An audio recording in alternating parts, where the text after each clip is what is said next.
Hello and welcome to the Dinosaw for week 3 of 2024. Another 7 curious, interesting things I saw last week. So as ever, let's crack on. First one is news from Google, and this is circle search. And the clue is in the name. You literally circle what you want to search and it will tell you all about it. You can either do a circle, a wiggle, or you can draw a line through it, whatever you want to do. You can also follow up your wiggle or your circle with a bit of text if you want to find out a little bit more about what you just circled. So really neat feature, as I say, only on Android because it's a Google thing, but that's a neat thing. I like that. Another week, another huge amount of data that's been dumped on the internet with probably your emails in it. 71 million emails. This time it was a credential stuffing attack, which basically means somebody just dumps a whole database with lots of stuff on it. Slightly different to a hack, but it's still pretty annoying. This is really where people who send spam get all their emails from.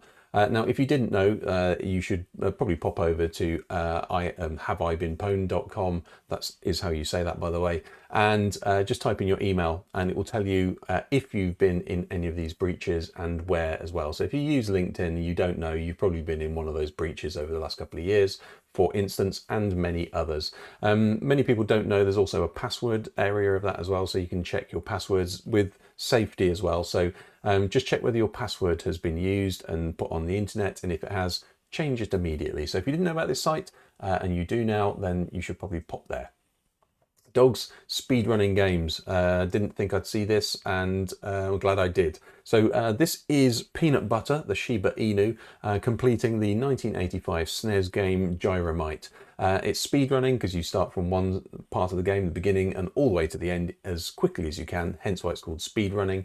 And this was all for charity, made a huge amount of money for charity, so well done for that. But this is also brilliant. So you can actually see Peanut Butter, with help of its human, pressing pads down to make the gates go up and down, which is great.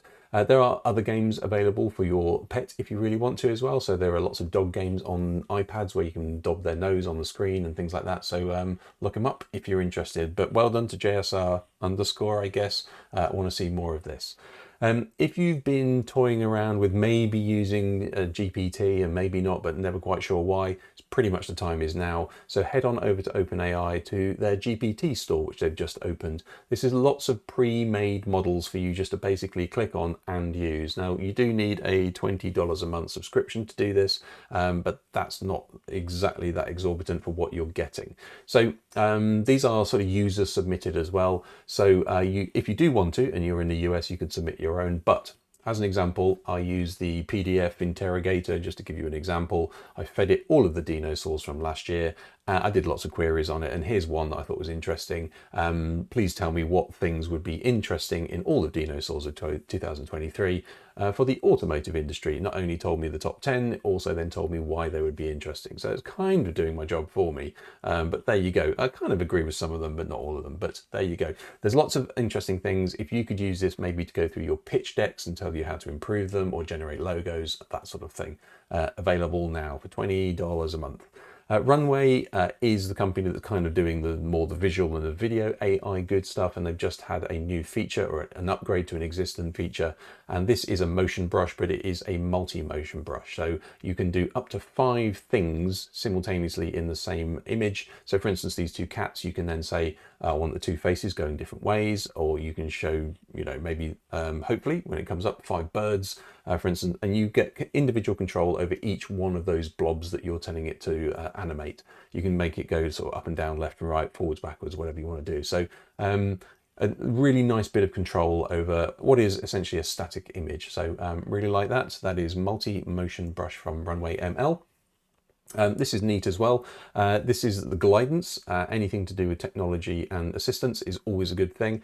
So this is maybe poor old dogs, 2 dog things, maybe putting guide dogs out of their business. Maybe a good thing, maybe a bad thing. However, so what this does is uses AI and a lot of motion sensors and also haptic feedback and also voice feedback to help people with sight impairment to get through tricky environments. So you can either set it to somewhere you're going, and you can say like follow this but allow me to avoid things, or you can just say, look, I'm going in free mode, I just need to walk along the road and avoid things, help me get there. So it also does things like voice overview of where you're at, lasts for 6 hours, all sorts of good stuff like that. So really like this, and that's very good. And also cool name, Glidance, like that.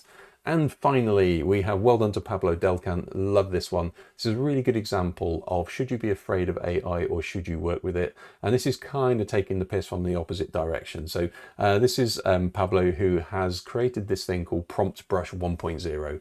It is essentially, you go to the website, you type in a prompt like you would an AI, and he will draw it by hand for you. As he says, you know, he shows you the uptime and the weekends, definitely not. But it's really, really neat idea, just essentially taking the piss out of AI.